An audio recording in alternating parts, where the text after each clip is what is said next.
Een van de Frieske nomineerden is de reportage over de laatste fietser van de Overstedentocht in Heer. Ik mag u niet meer laten gaan. Het is 12:30. Nou, dat vind ik nou, zit me. Meneer, ik heb orders. Ik fiets wel gewoon terug. In de rubriek Achtergrondprogramma's maakt het bureau De Vries hoe Friesen in Zweden bij radio een kans op de NL Award.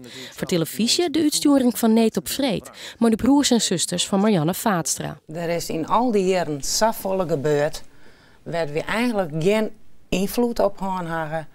En sinds sneen is voor ons eigenlijk ook het einde in zicht.